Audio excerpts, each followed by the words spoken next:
आखिरकार ऐसा क्या हुआ, जो इंडियन सोलर्स कंपनी है वो करीबन 7% से लेकर 15% तक आज फॉल की है। इसके पीछे रीजन है कि यूएस गवर्नमेंट ने टैरिफ लगा दिया 126% का। जो भी कंपनियां सोलर सेल्स हो गए, सोलर बैटरीज हो गई, उन पे 126% का इम्पोर्ट ड्यूटी टैक्सेस लगे। यानी जो चीज़ पहले 100 रुपये में बेची जाती थी, अब वो 226 रुपीज़ में बेची जाएगी यूएस में। क्योंकि जो भी कंपनियां यूएस को एक्सपोर्ट करती थी सोलर सेल्स बैटरीज, वो कम दामों में करती थी, क्योंकि इंडियन गवर्नमेंट सोलर सेल्स पे सब्सिडी देती थी इंडियन कंपनी को। जिससे क्या होता था कि जो यूएस की कंपनियां हैं उनको मौका नहीं मिलता था यूएस में अपना ही सामान बेचने में। तो इस कारण से जो यूएस की गवर्नमेंट है उसने 126% का टैरिफ लगा दिए जो भी इंडियन कंपनियां हैं जो यूएस में एक्सपोर्ट करती है।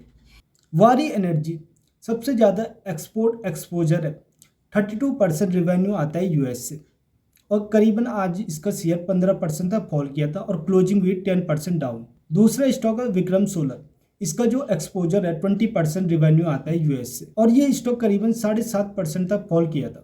अब कंपनी को इस टैरिफ से बचने के लिए क्या करना पड़ेगा, यूएस में मैन्युफैक्चरिंग करनी पड़ेगी। यानी जो इंडिया में मैन्युफैक्चरिंग करते हैं यूएस को एक्सपोर्ट करते हैं, अब क्या करना पड़ेगा, यूएस में ही मैन्युफैक्चरिंग करनी पड़ेगी कंपनीज को। जो टैरिफ है वो खत्म हो जाएगा।